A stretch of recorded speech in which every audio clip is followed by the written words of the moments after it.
Morning, everybody. I know it's been a minute, but I wanted to take some time today uh, to send out a very targeted video. Um, I got a lot of people reach out to me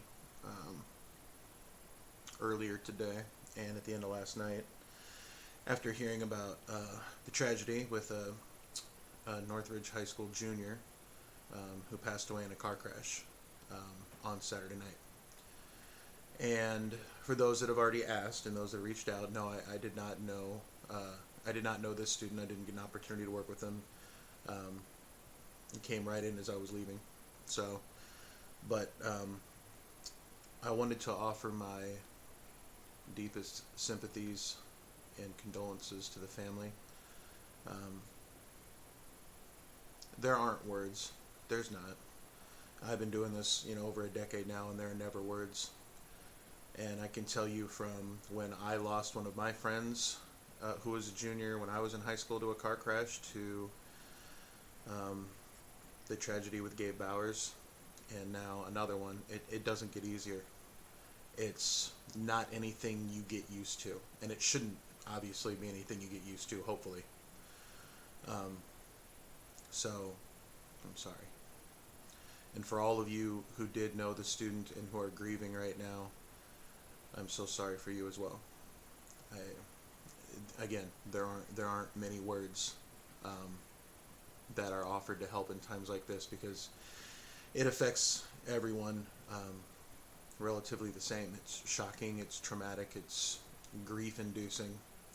So all of the emotions that you're feeling, whether you were close with them or not, whether you were had someone close to you that had passed away in a similar fashion, and this is dredging up some traumatic memories, it's going to be rough. It's going to be hard. And the one reason I'm reaching out today, the reason why I would have anything to say about it at all, is because families that I care about and who say they care about me are affected by this tragedy. They're hurt. And I'm still a part of their lives. And if anyone, no matter where they are, have ever been a part of my life and have chosen to remain a part of it in a positive way,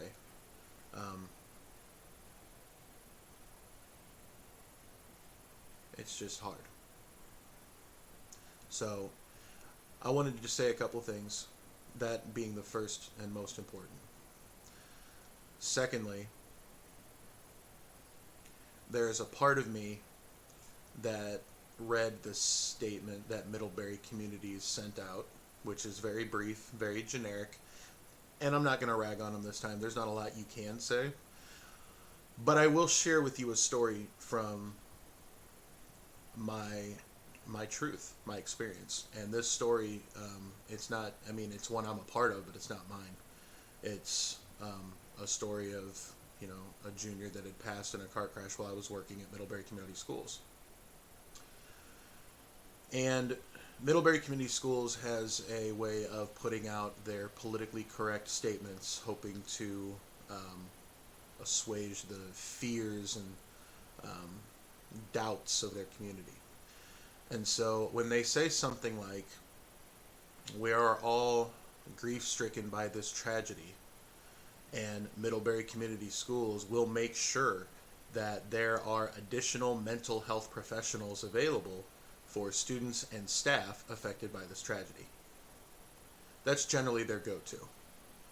And I don't read a lot of what Middlebury Community Schools puts out right now other than watch the board meetings, but my guess is something similar will come out and it will say the same thing.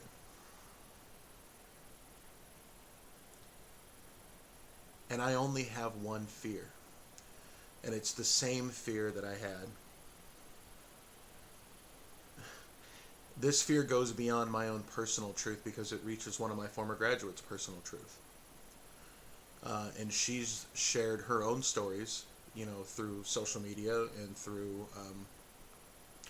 commenting on my YouTube videos, to share her truth about what it was like when she lost her brother in a car crash and what Middlebury Community Schools, specifically Northridge High School, did to support her and others affected by his passing.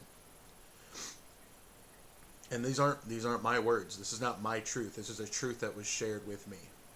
But during that incident where another junior had passed in a car crash, her truth spoke to a time when Northridge High School kind of gets fed up with how long it takes students to grieve the loss of one of their friends, one of their family members, one of their colleagues, one of their peers, a Raider, you know.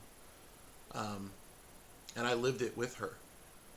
And I saw it firsthand what having mental health professionals and additional staff members on hand to help with the loss of that tragedy actually means. At least from my truth and from her truth when she lost her brother. And I still have the same fear that I've had this entire time, that Middlebury Community Schools never, ever does enough to support the communities and the families, and especially the children, and more personally the staff members when tragedy hits. They have expectations of you when tragedy hits. They expect that you will take some time appropriately to grieve in their mind. But again, like the Northridge cookie cutter model, if you're not done grieving within a certain time frame, those same staff members that are encouraging you and helping you during the time that you're grieving are going to turn around real quick and say, you know, it's been about a week. Are you still really that upset? Shouldn't you be going to class? It's not my truth. That's someone else's truth that was told to me that I shared. And to a degree, even though I didn't hear it directly, I saw it. Because when that student came to me and said that it was happening, and I looked around and saw that it was happening myself, I didn't stand for it. I took the kiddo and we just went for a walk. Because there's no timeline on grief. There's no timeline on trauma recovery. It doesn't play by the same rules. And any mental health professional that has any expectation of you academically during this time of tragedy, that's going to be the most clear-cut example of what Middlebury Community Schools actually cares about.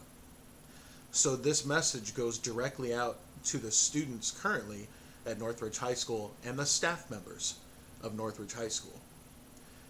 And all I'm going to say is this. There's nothing I've wanted more than for you guys to come up with your own conclusions, your own truth, do your own thinking, and take care of yourself, implementing your own self-care regardless of anybody else's expectations. And this situation is no different. I have a fear that at some point, those same helpful members are just going to turn around and say like, hey, we should start going to class again. And they're going to do it out of a sense of like, oh, you know, we should really encourage them now to move on because, you know, that's how tragedy works. And sometimes getting back to the normal routine of things does help. And yeah, it does. Sure it does. There's plenty of research out there that says that. But it's not that research that I'm worried about. It's how they will use that data to try to manipulate and control the grief processes of their peers, staff members, and other students. That scares me. We wouldn't have tragedies like John Homan. We wouldn't have what happened to me if, when Middlebury said we will have additional, you know, mental health professionals available for yada, yada, yada, actually meant something helpful. It doesn't. Not to me. Not in my experience. Not in the experience of a former Northridge graduate who also lost a family member during a car crash. And not to the dozens of stories that I've heard of other kids that just don't seem to really get the support that they're told they'll get in Middlebury Community Schools, especially Northridge High School. I have that fear, and I want to put it out there. Actually, this time not have anything to do with Middlebury Community Schools. I could really care less what happens to the entitled establishment as a result of this tragedy. But I am going to tell you guys, like, if you're feeling, kids, teachers, staff, if you're feeling grief-stricken, if you're feeling traumatized, if you are feeling like you just can't get up and go the next day because of a tragedy like this, and anyone in your world is starting to tell you that you need to go back to the way that things were, or you need to get back to going to your routine, or you need to get back to class, or you really don't have time to grieve because you're missing half your credits yet, all that bull honkery. Don't listen. Listen to your heart. Listen to those that truly love you, and you know who those are. For some of you it is family. For some of you, unfortunately, it's not family. For some of you, it's your closest friends that feel like family. Whatever it is for you to take care of yourself, do it. And don't let anyone try to rush you in this process. And if they do, call them out. Hey, if you want help calling them out, call me out. No, there hasn't been a child yet now, especially after all this, that has any problem reaching out to me about the corruption that they're seeing or the lack of support that they're getting from Middlebury Community Schools, and I don't want to see it again. I saw it happen. I've seen it happen enough, and I've seen it happen with that school district not supporting those in ways that they need to for as long as they need to, because deadlines, assignments are due, the end of the semester's coming up, whatever. And we, as school counselors, our ethical code, tells our community and people that we work with, we're not therapists.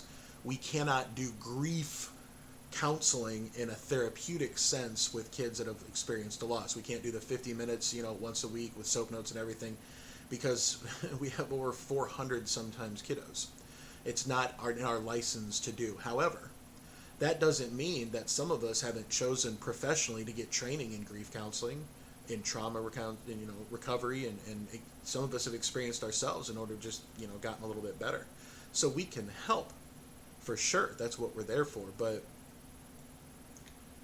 just like it's unethical for us to diagnose a student with any form of mental illness or anything from the DSM, it's unethical for a school counselor to tell a student, you've grieved long enough, you need to go back to class and do your work, which unfortunately is, out of the words of their own mouth, the story that happened to that kid when I was supporting her when she lost her brother. The same mentality is still at Middlebury entitlement schools that allowed that tragedy to happen, and it breaks my heart. It really does. Like, I'm actually scared for you guys when stuff like this happens. I'm scared for how the community is going to react. I'm scared for the lack of support for those that actually really need it, because there's some kind of political agenda or establishment agenda to get numbers done and all the same crap. And it breaks my heart, and it will always break my heart. As an optimist, which I know you're like, you're an optimist, really? I actually am. When it comes to anything other than Middlebury entitlement schools, and for the 8 years that I worked there, I had a positive outlook the entire time, hoping, praying, wishing that the positive influence that I had would affect the rest of the community and allow for greater grace and compassion amongst those that don't fit the cookie cutter model. When I witnessed the student pass that I was a part of during that time, it wasn't the additional mental health professionals, it wasn't the additional staff in the building, it wasn't additional adults of any kind that led to the greatest, well, at least what I saw, the greatest sense of community and healing and working through stuff together that I've ever seen. A lot of the kids that were affected by the loss of that junior got together. We had we didn't really call it, it wasn't a trauma room because you can't call it that. It was a room where if people were overwhelmed by their grief of losing the student, they could come down without expectation to just come down and grieve. And do you know who ended up helping each other out the most? It was the kids. They got together these big reams of paper. They started writing notes to the kid that they lost. They started sharing stories of them growing up with each other. And some of them, I was included in a couple, and they wanted to pull me over and share those stories because I knew the kid. And there was a greater sense of healing done amongst the kids themselves, in my purview, than any of what the mental health professionals at the time, me included, were able to provide. And not that I didn't try, it seemed superfluous for me to get involved in the middle of something that was so naturally healing amongst the kids. But trust when I tell you, there will be people prideful enough to think that they need to be in there and in the midst of all that and controlling and running everything so that they can walk away with a sense of, I really helped those students today. There's people that are like that still there. This is the same fear that I have. So in every message that I put out, it has not changed, and it's not going to change now. I want you to come up with your own conclusions. I want you to do your own thinking. I don't want you to listen to anyone other than your own heart and self-care first. Please.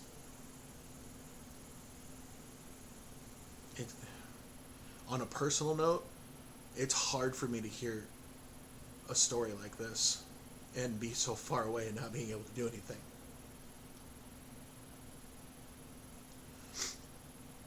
It's not easy losing a kid, ever, for anyone, even entitled people. It's a shock. It's not meant to be easy. It's supposed to break you. That's what having a heart is. Now, professionals will know how to put the face on and go and help kids because they can't do that in the building, and I understand that. But you can sense it. You can hear it. You can feel it.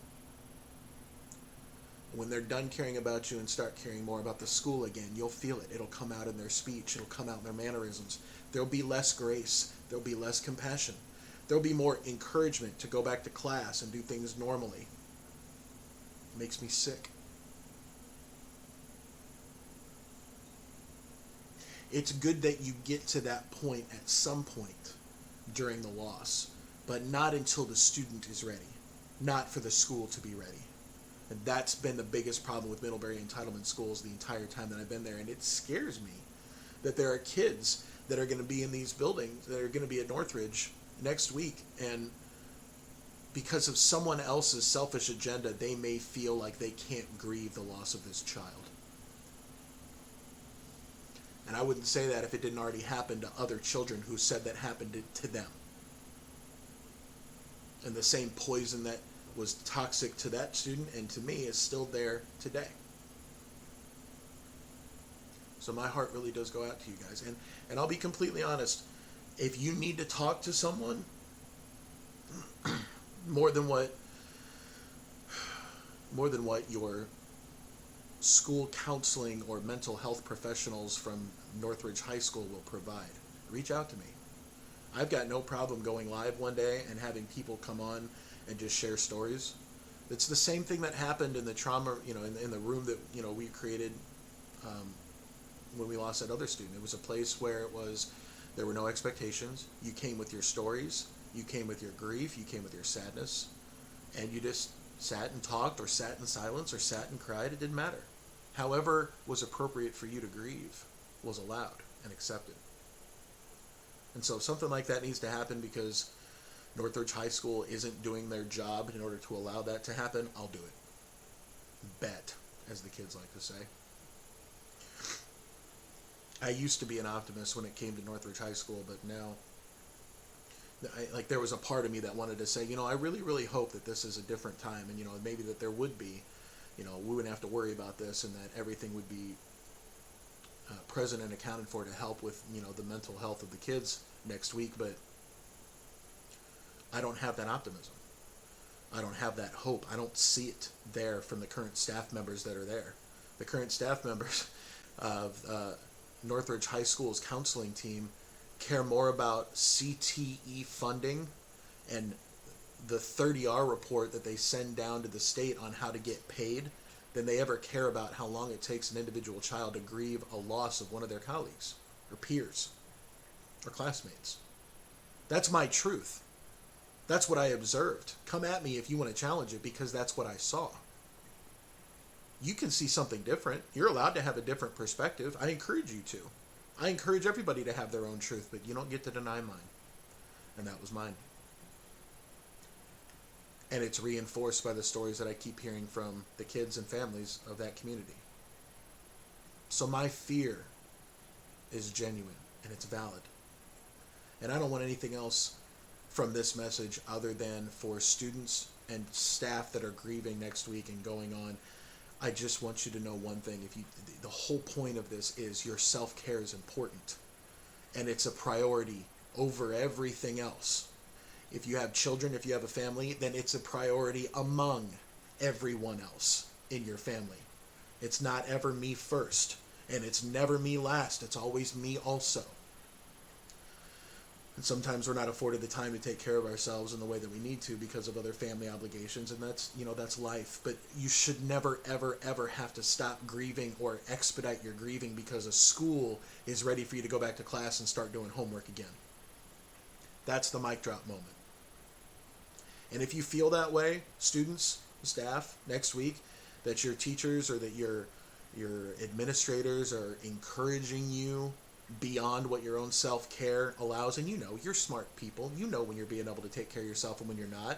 You can feel it when someone is trying to tell you to do something more for them than for yourself. So use that. You know what it sounds like now. And don't stand for it. If you need to grieve, grieve. If you need to take time, take it. Run with it. And if someone wants you to feel guilty or is going to assign consequences for how long it takes you to do it, then that's Middlebury Entitlement Schools showing their true colors. And I encourage you to speak up and say something.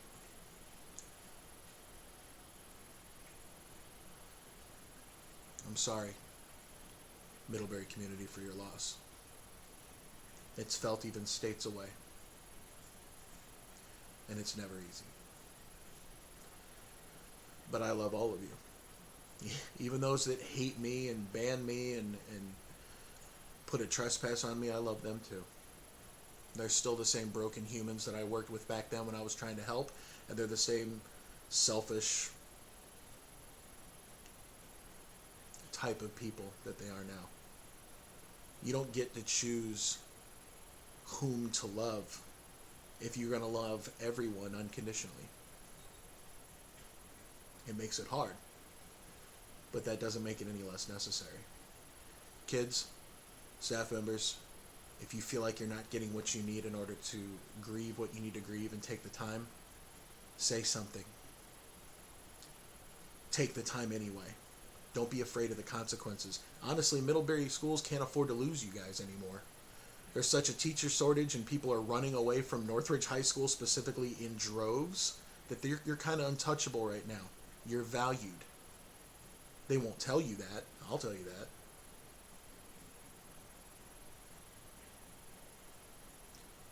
I pray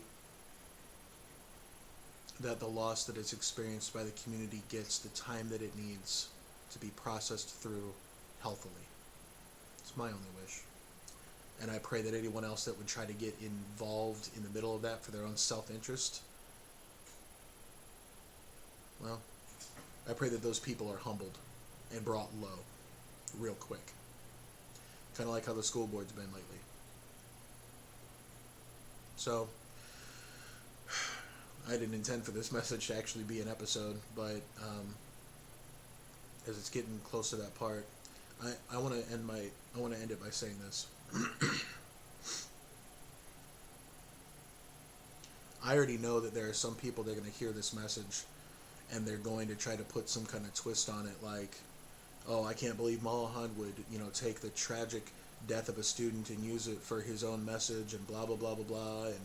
And I hear that all the time because that's what the political, self-interested people want to choose to hear from my truth. That's the spin that they want to take from it. And I hear it left and right. And I'm going to tell you the same way that Deion Sanders told the press in his prime, which he was known as prime time. Do you think that I give a care about your opinion of me? The opinion that you have of me is not the opinion that I have of myself. So why would I let it affect me? I've been established by God. His opinion of me matters. None of the rest of you. I would pray that you kids and you staff members have that same strength, that same grit to be able to stand up for what you believe about yourself and what you need to do to get through this tragedy. I love you guys a lot. And if you need to reach out, You know how. You guys haven't really left me alone when stuff like this happens, and I am really grateful for it. Thank you for allowing me to continue to help in whatever way that you feel that I can. It makes me smile, even in the midst of an immense tragedy. So, this is Mike from the Mic Drop, sending the community of Middlebury and the families and the staff members affected by this tragedy all the love that I possibly can from 2 states away. You'll get through this.